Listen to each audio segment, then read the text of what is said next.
Okay, we continue in Sefer Shmuel Aleph, Perek Vav. We're in the middle of Pasuk Yud Beis, so we'll repeat Pasuk Yud Beis. So the Plishtim made this test to determine were the punishments that the Plishtim were receiving, were they directly from Hashem in regard to the taking of the ark or not. Therefore they made the test that nursing cows would be pulling the wagon that had the aron. Would it take it directly to the Jews, in spite of the fact that its children were behind? So Pasuk Yud Beis said, "Vayisharna haparos." The cows went straight. And we said there's another way of understanding the words, not that they went straight, but that they sang. So this is really based in a Gemara in Avodah Zarah. And the Gemara in Avodah Zarah says, after it gives the opinion they sang, it says, Umay Shira Amru. What song did they sing? So there's a number of answers given. Rabbi Yochanan says in the name of Rabbi Meir, they sang Az Yashir Moshe B'nai Yisrael. They sang a song similar to the one that was sung at the sea. It begins with the Az Yashir, but the highlight is Ashira Lashem Ki Ga'o Ga'o. I shall sing to Hashem, for He is exalted above all the rest. So, in the context of the ark, this is alluding to the fact that Hashem punished both the Plishtim and their idols. Okay. There's also other verses in Az Yashir that says, Shamu Amim Yurgozun Chil Achaz Yoshei Ploshes. The people heard and they were agitated, and terror gripped the dwellers of the Plishtim. So again, it's similar psukim. So this song would definitely make reference to the fact that Hashem showed He was greater than the other idols, and specifically the Plishtim. So that's one answer. That Rabbi Yochanan said in the name of Rabbi Meir. Rabbi Yochanan himself said it's a different song that's from Yeshaya that says V'amartam bayomahu hodu l'Hashem kiru vishmo. The cow sang, and the pasuk says, and you will say on that day, give thanks to Hashem, declare His name. So it's a time to give thanks, because this miracle, it says, this miracle happened amongst the peoples, and through this miracle and other miraculous acts that Hashem does, He is known through the nations. That's the end of that pasuk. It says, make His act known among the peoples. So Hashem makes Himself known amongst the non-Jews. And you see this as well. So that pasuk applies as well. Reb Shimon ben Lakish says it was a Mizmore Yasmo. The cows sang an orphaned psalm, which began with the words Mizmor Shiru Lashem Shircha Chodesh Kiniflos Oso, a song to Hashem, a new song, for He has done wonders. And then it ends off, Hoshilo Yaminos Rokacho, His own right hand and holy arm have helped Him. So you have a whole bunch of different opinions over there. And again, that pasuk, that Tilm goes on and gives an allusion to the idea of the returning of the ark. Rabbi Elazar gives another one, Hashem Malach Yirgazu Amim, Hashem has reigned, let peoples tremble, this will cause them to tremble. A whole number of songs that are mentioned. Another one, Hashem Malach Geus Lavesh, Hashem has reigned, he wraps Himself in grandeur. And then Rabbi Yitzchak Nafcha gives another version, Roni, Roni, Hashita, sing, sing, O acacia wood, be exalted in your profound beauty, etc., etc. So the acacia wood, the ark is in acacia wood, and different descriptions of that. Okay. And there's others that suggest also Vayhi bin Saharon.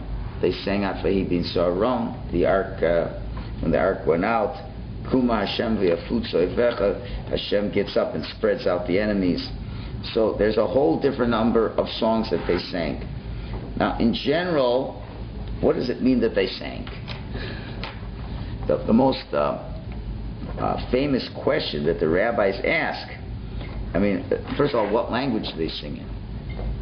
So what are you going to say? They sang the Hebrew language, let's say.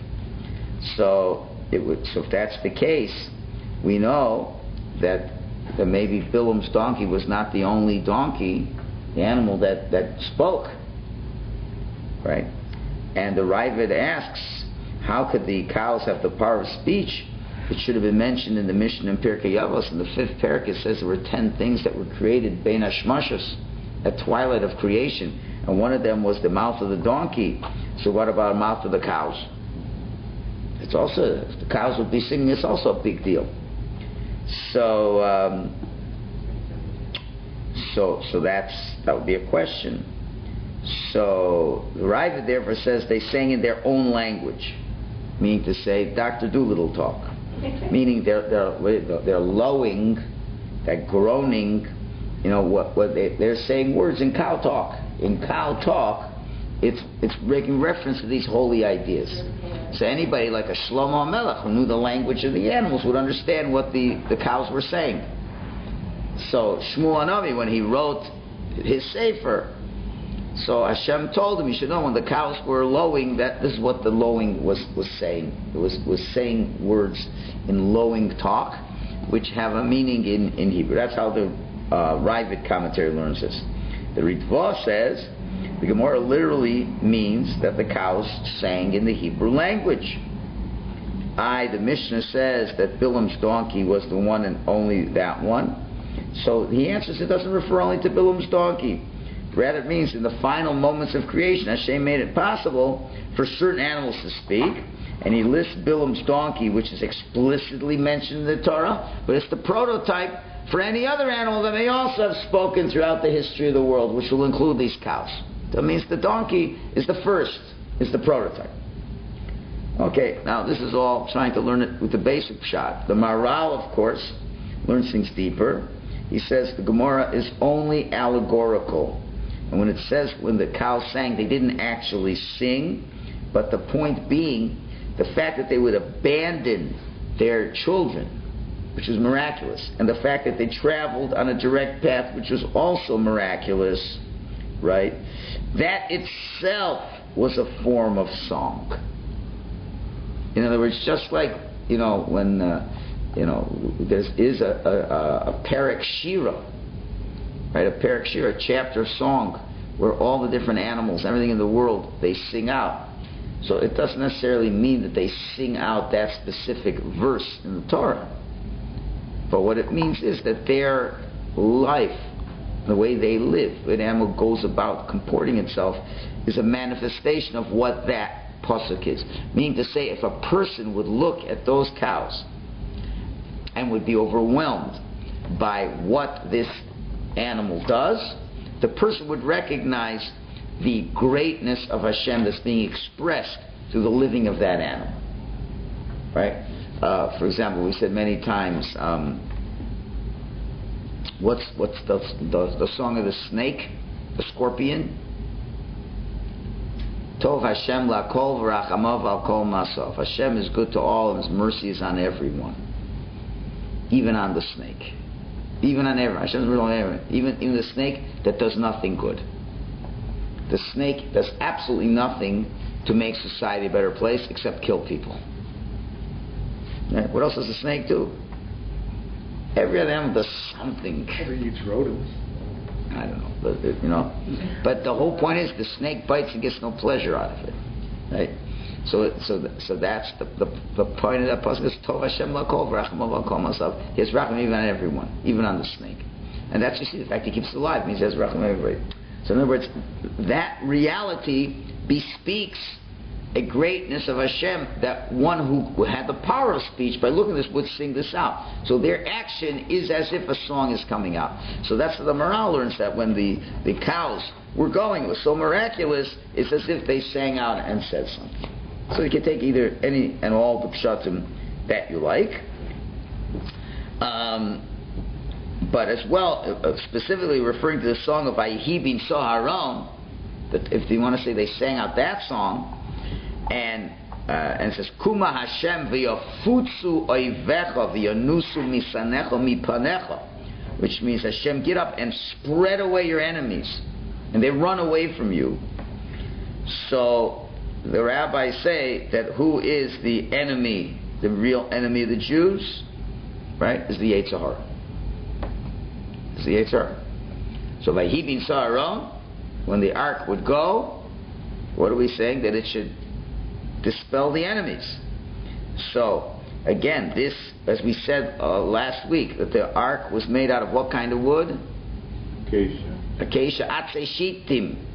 Shittim, from that word Shittim, which reflected the original Ma'aseh Shittim, the acts we brought down for a tzaddik. It forgives the act of Shittim, the act of immorality the Jews did in the place called Shittim, because that taiva, that unbridled taiva, can be used for bad, God forbid, but also we said it can be re-energized and re-channeled for good, for chemda daraisa, the lust and the yearning for Torah, that we said is the inside of the gold. If you recall, we said that a week ago.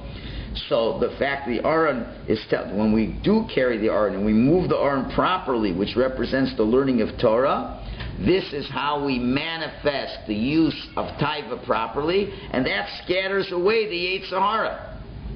God says, I created Yetzer Hara, I created a Torah. That's an antidote to that. So that chases it away. So what the cows are basically showing is that all the problems that the Jews had from the Plishtim, who the Plishtim we said are the quintessential representation of going after one's taiva, one's lust. So it led us into such terrible situation that we lost the ark. So now the animals are saying, if you knew what you really should be doing, when the ark goes, you're supposed to sublimate your taiva and use it for the sake of heaven. And when you use it properly, then you're able to learn Torah properly, and you're able to scatter away the enemy through the learning of Torah that's there. So that's what the cows are bringing out, this point, that the Jews, you've lost this ark for 7 months. You're going to get it back. Use it wisely. Use the drive for taiva wisely, and you'll be able to scatter away the enemies. So that's the symbolism of what the cows are bringing forth over here. Okay, so that was Pasuk Yud Beis. Let's continue now, Pasuk Yud Gimel. Now we're going to get to the other side of the coin, which is how the Jews received this ark that came to them, and if yet they had totally appreciated the message of the cows or not. Pasuk Yud Gimel. Okay, Yud Gimel. Ubeis Shemesh Kotzrim Ktsir Chitim Be'emek. What were the people of Beis Shemesh involved in right now? They were harvesting the wheat. It was the wheat harvest in the valley, which would suggest that it was Shavuos time, because that's we know in the story of Ruth. Shavuos time is the harvest between Pesach and Shavuos, right? So they were harvesting, which is a very, very busy time in the farmer's life. It's not a very relaxed time. There's a lot of stress. So to get the harvest done before the bad winds come and whatever, you got to make sure to bring in the profits at this time. That's something to bear in mind, as it will explain some of the behaviors. Then they lift up their eyes. They see the ark, like coming out of nowhere. Imagine the sight. Two cows, something the ark. And they were joyfully seeing what's going on over here. So, explains the Malbim. That's what I said. They were very busy with the harvest. Now, okay, let's read a little bit more. I mean, they were happy to see it. Let's read the next pasuk. You'll see. You can't tell yet from this pasuk what the problem is. V'agola ba'a el stei Yehoshua ben Hashimshi. The ark came to the field of a person by the name of Yehoshua Beis Shimshi, I guess from Beis Shemesh. V'atamot sham, and stood there. And look what fortunate coincidence, right? V'sham Evan Gadol, there's a big rock right there. Oh, perfect place to put the Aron. Huge rock. They chopped the wood of the wagon to make a fire, and the cows they brought as an Olah Hashem. Okay, so it's not clear. There's not a lot said beyond what they did in that area. Okay, we'll see in the next pasuk. They bring a few more They bring a few more offerings. But the Malbim points out, he says in Pasuk Gimel, it says when they saw the ark, it says, they should have streamed to the ark and brought in with tremendous joy. But when they looked at it, it says they saw the ark and they were happy to see it. But that's about it. He says they didn't have the proper simcha they should have had. And what should they have done? They should have stopped working. And they should have brought it to a real proper place. To a shul. It seems it was right there by the rock. Just put it by the rock. But they had a simcha. They had a simcha, in other words, to see it like someone has joy to see something new, something wondrous. In other words, that's very nice. That's a nice piece of good news. You should have been ecstatic. He says, wow, it's amazing. Start dancing with kavod, and let's sing Sushar Shechem, and we'll take it into the shul and this and that. So the Malbim seems to suggest there wasn't enough kavod given to it. There wasn't enough expression of simcha given to it. And we'll see shortly, this is going to be a sin, which they're going to be severely punished for. In other words, it seems that, again, what are your priorities in life? It's the harvest time. It's very important. You can't waste any time in the harvest time. I mean, they should have really made this a yontif. Should have made it a yontif. The ark was aware. This is the ark now. It's not stam. A nice religious item. It's the holy ark. Wow. And look, it's come to this, local yokel. It didn't come to the base, to Shiloh. Didn't come to, came to this place in Beit Shemesh, this farmer's place. Gosh, should have, what a kavod Hashem's bringing to me. Making a yontif. That's it.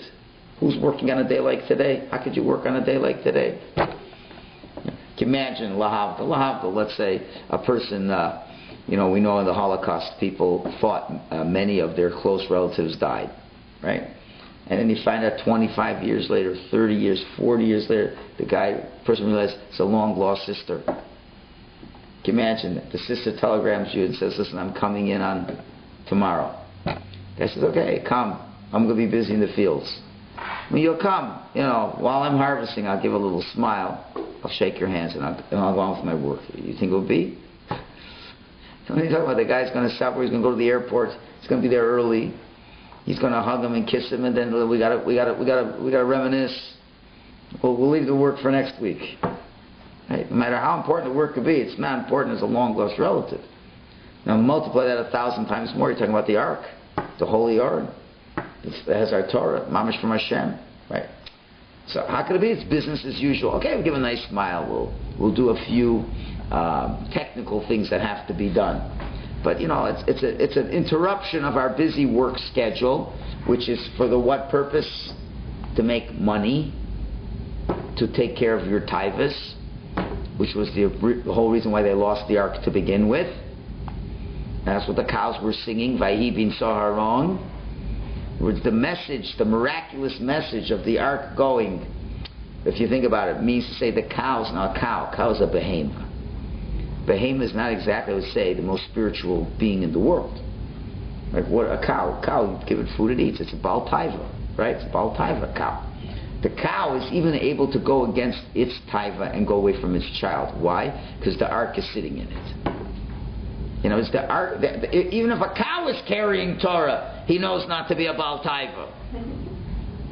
Do you understand? Do you understand the symbolism? Even a cow doesn't do what a cow normally does, because Torah is on top of it. So now Jews, don't you see the what do you call it? The contrast. The cows are singing by Hebin Aron. Now the Jews get a crack at the Aron, and they're worse than the cows.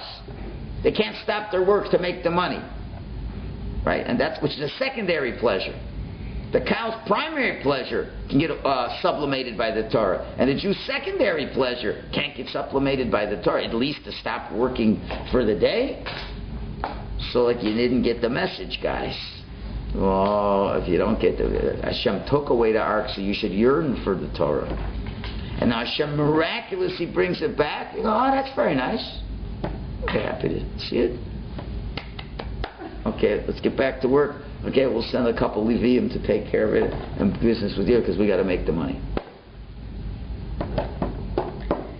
Okay, that is, now you got to be the Malbim to pull that out.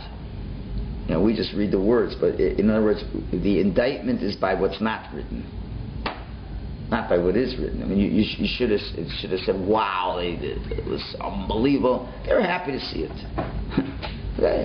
Can't say they were sad, you know. But so they came there and it stood there, and there was a big rock. They chopped some wood down. They did some technical formalities. Okay, and the Malbim says in Pasuk Yudal that there were more miracles happening. Right. It says first of all that when the cows came to that guy's place, they went right into the field. Right, they went right to a person's place. They didn't stay out in the street. And there was a big rock, as if it was divinely prepared, that they should put the ark on it. And also he's saying they've chopped the wood. And obviously the Philistine, remember the Philistine governors were right behind.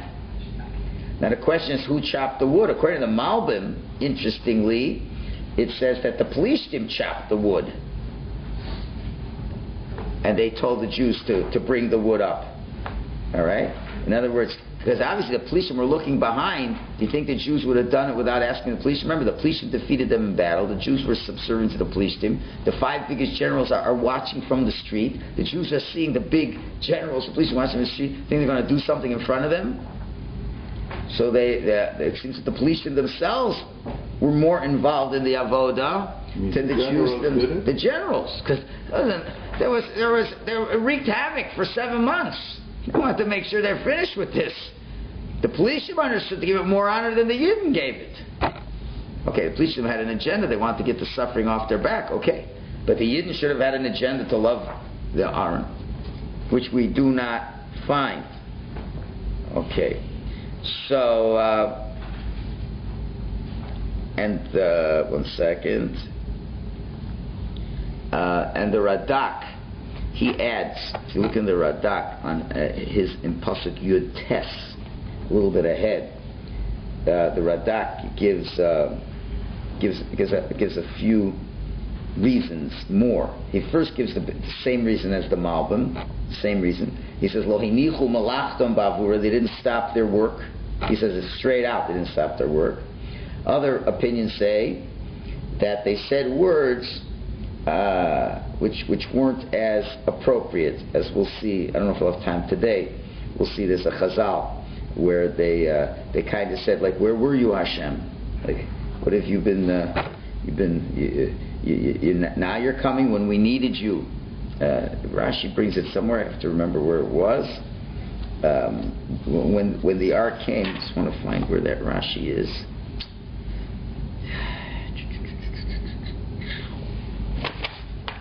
Okay, we will find it. A little bit later. Okay.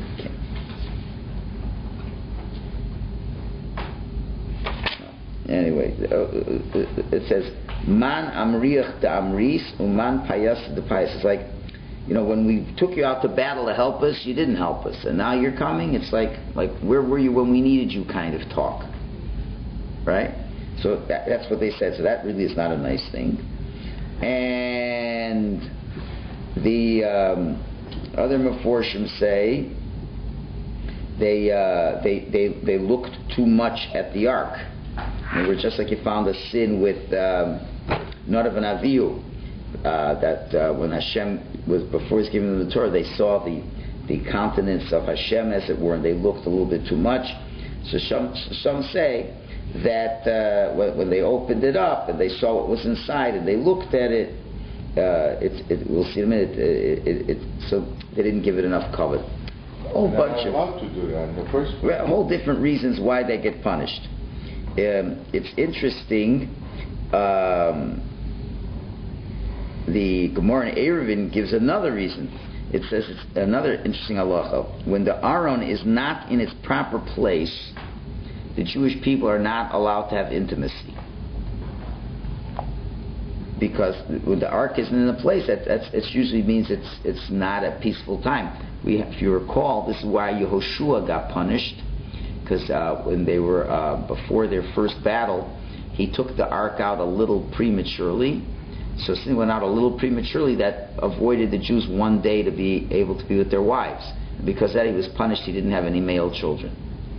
So in other words, whenever the ark is not in its place, it means the honor of Hashem is not, quote-unquote, stable. The honor of Hashem isn't in a stable place. You can't have life business as usual. All the more so now that the ark was 7 months in foreign hands, so the Jews couldn't have intimacy, and it seems they understood that, and they didn't have it. So the Gemara there says, so they were happy. Why were they happy? Because now they could have intimacy.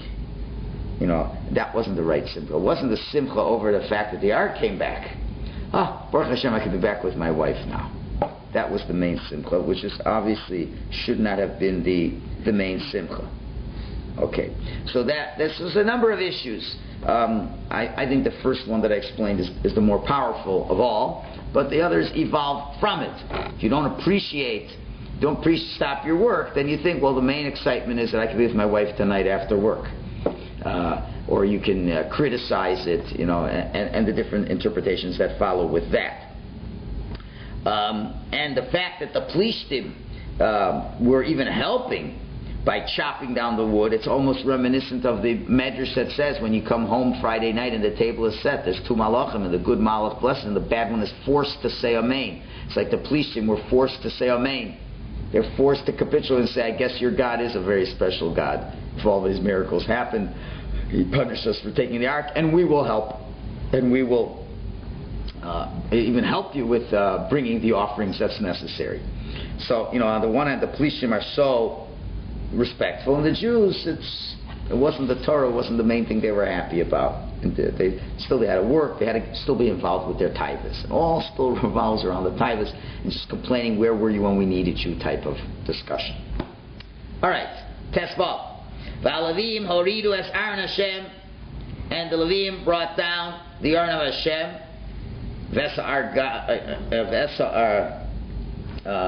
Okay, so the Levim, of course, I guess there were some Levites that lived over there, so they weren't working on the farm. So at least the Levim did what had to be done. I guess they brought it down, put it on the rock, whatever. Vesar Gaz Asher Ito, and the box that was with it, Asher Bo Klei Zav, that had all the golden utensils as the atonement. V'Hashimu Levan Agadol, they put it on the big rock. V'Anshe Beis Shemesh, and the people of Beis Shemesh held olos, they brought burnt offerings. V'Yizbechu Tzvach, and brought other korbanos. V'Yumahu Hashem, on that day for Hashem. So they brought other korbanos besides the 2 cows that the Plishtim brought. Okay, so they did some kind of religious service. But it involved eating. What? But it involved eating. Could be. It doesn't say they ate it, but it could be involved eating. Or they figured that's at least, the formalities that should have been. Maybe they did what they were supposed to, but there wasn't a lot of joy. Were they allowed to take these icons, like with the Zara, the little... I don't know what they did with them. I don't know what they did with them at the end. It's just I don't know what they did. But I guess it wasn't used for idolatrous purposes. They were giving it as a recognition of their guilt. So they were receiving the guilt offering from them. Tezayin, another miracle. V'chamisha sarnei plishtim ro, the 5 Philistine governors saw what went on. V'yeshuvu, and they went back. Ekron, they went back to Ekron on that day. So the Malbim says that also is a miracle, that even though they stayed to watch everything, still in all, they went back to Ekron on that day, meaning on that day they made the return. In other words, it should have taken more than a day, so they went immediately back, including all the time they spent being in Beit Shemesh that day. They still got back before nightfall. We're similar, for example, to the miracle that when Esav met Yaakov, it says that Esav went back home, and he got home that day. And others say, so he shouldn't have any second thoughts. You know, if it takes a long time, why did I let Yaakov get away like this? I'm going to go back, I'm going to fight it. No, he went home right away, so he wouldn't have any second thoughts. It's the same thing, the police team, they might have second thoughts. No, they came back on that day, miraculously, they quickly got back home, get out of their way, it's finished. Yud Zayin. And those gold rodents or whatever that the police team returned back as a guilt offering to Hashem. And it was for what purpose? One for each one of those 5 cities was its purpose.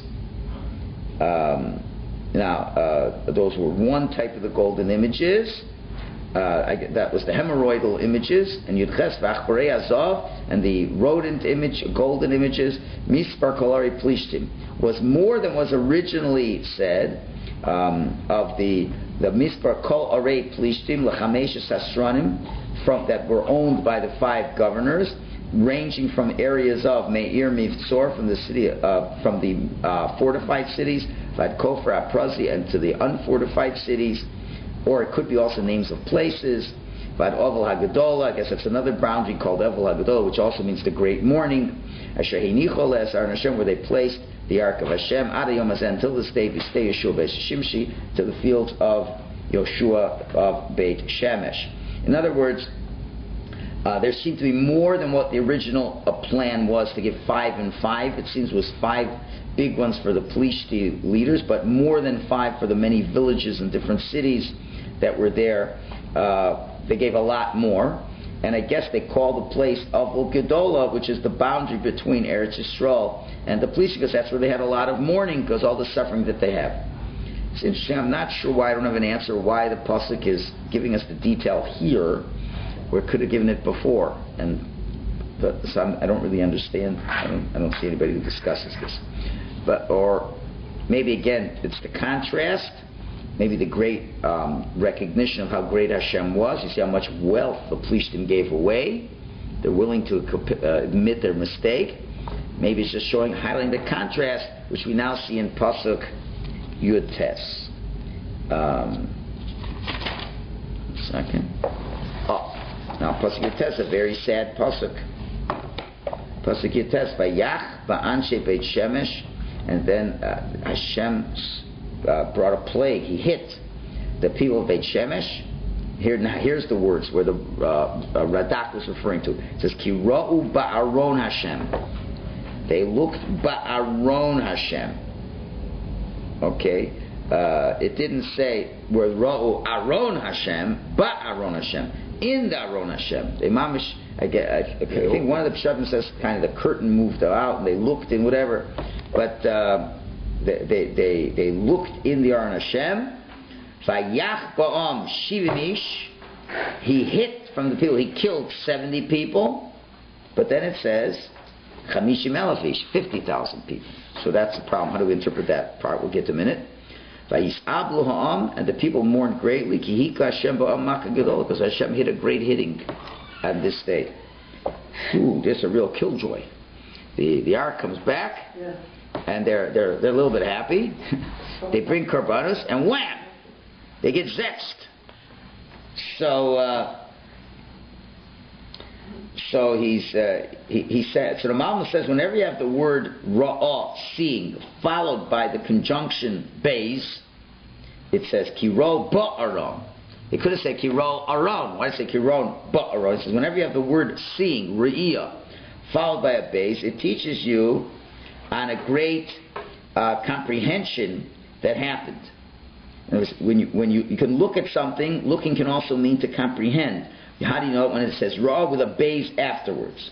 For example, it says Moshe was vayar b'sivlosam in Egypt. He saw b'sivlosam, their suffering. Meaning he didn't just see it, he deeply understood their suffering. Good rule. We have the word re'iyah followed by the conjunction beis, so it means you're looking deeply. So it means thoughtful eyes. This different person.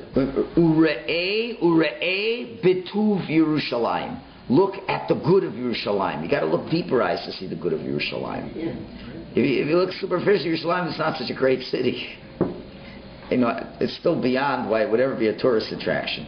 It's not a lot to see, so to speak. It's not the prettiest place in the world, but you got to look a bit to Yerushalayim. You got to really look deeply to find the good of Yerushalayim. Right? That's the only way you can.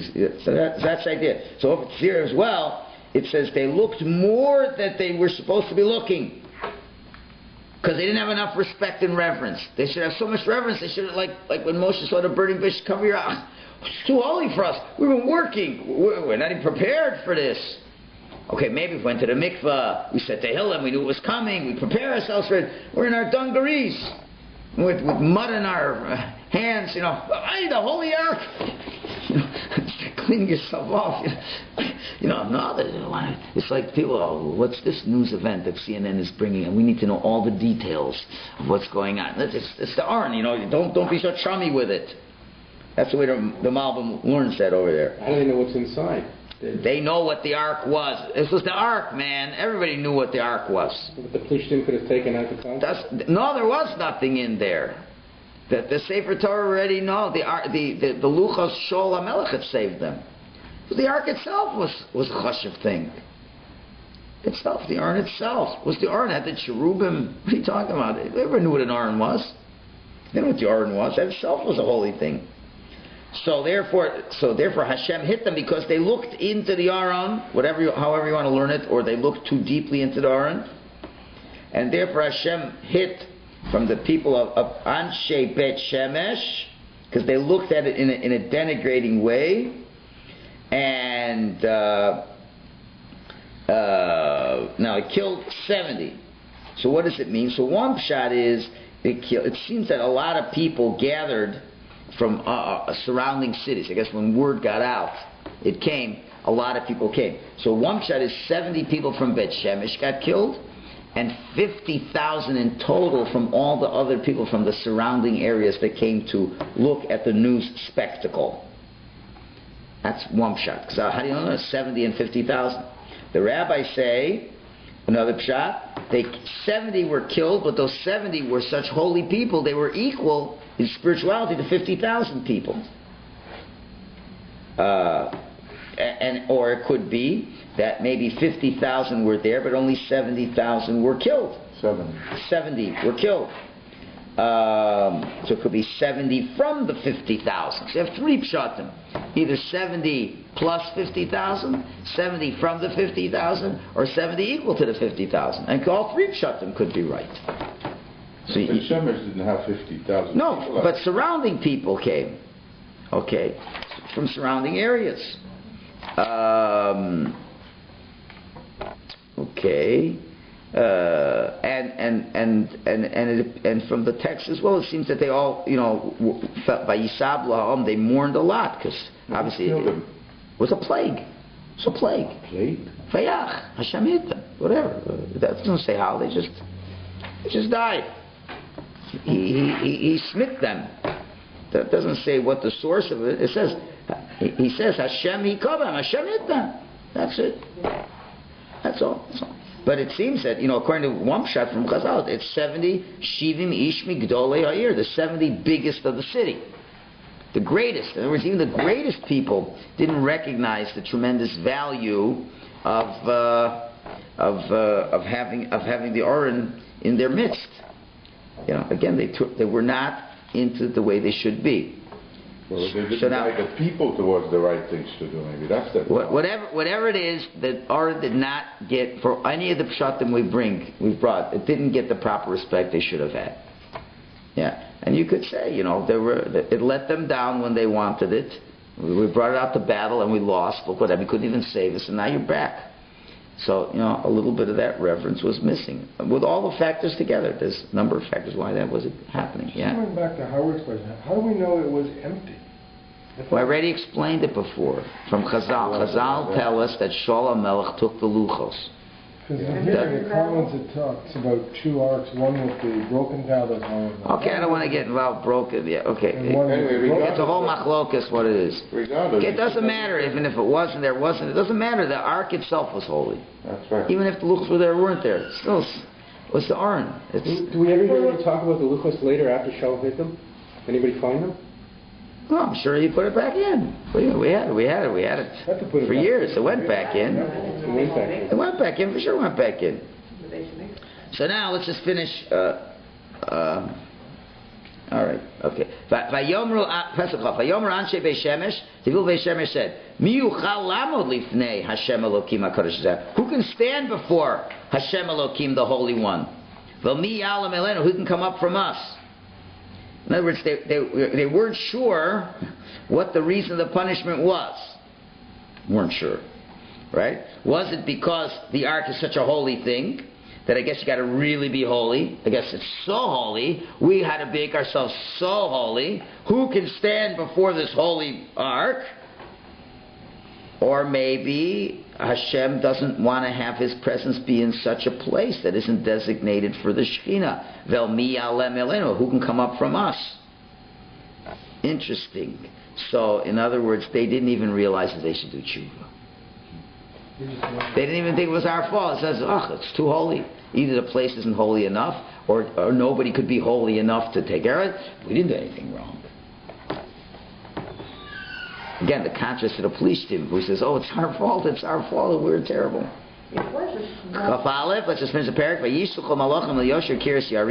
So messengers sent word to another city, the people who lived in a city called Kiryas Yarim Lamar, saying, Hey, Shevu Plishtim Zar Hashem, the Plishtim have returned the ark. Redu haluos alechem, come down and we'll bring it up to you. In other words, let's get it out of here and bring it to you. Okay. Now, Bet Shemesh was in Shevet Yehuda, which was on the border near Ekron. It's not a different Bet Shemesh. And Kiryas Yarim was also in the tribe of Yehuda, but it was far away, the other side of Yehuda. And therefore they said to the people, don't be afraid, you could take it. The Plishtim aren't going to come back. They're not going to try to get it from you. You're far away from the Plishtim. And they gave it back. Because they were afraid to have it. You don't have to worry that you have the ark. Maybe they're going to want to steal it back from you. And I guess it's very similar. The Plishtim came to them. What happened? The ark came to the Plishtim. Hashem punished one city. They took another place and punished another city. Punished them completely. Because they didn't respect the ark originally because they put it next to Dagon. And they didn't realize, how you comparing the Jews got to their God. Hashem punished them. What happens to Yidden? They get, so finally the Plishtim bring it back. They realize we were wrong. We didn't respect the ark enough, so they, for their level, respected it. The Yidden get it; they don't treat it much better. They don't treat it much better. They don't give it the same respect. So Hashem wallops them. Right? He kills how many that He kills. I said, let's get it out of this city too. Right? It's not our fault. We're just not holy enough. But do you think Hashem would purposely want to kill 50,000 people? I'm sure if they would have tried their best to respect it in the best way possible, they would have stopped working. Would have made a big difference. What happens in the next city? No, I don't know. Curious, I don't know. So anyway, there's a lot to talk about this ending part that relates a lot to Tisha B'Av. So it just Bashir it works out. The next time we'll learn this will be next Monday. It's Erev Tisha B'Av. We'll have a handout to share with you to see what the message is that we can relate it to Tisha B'Av.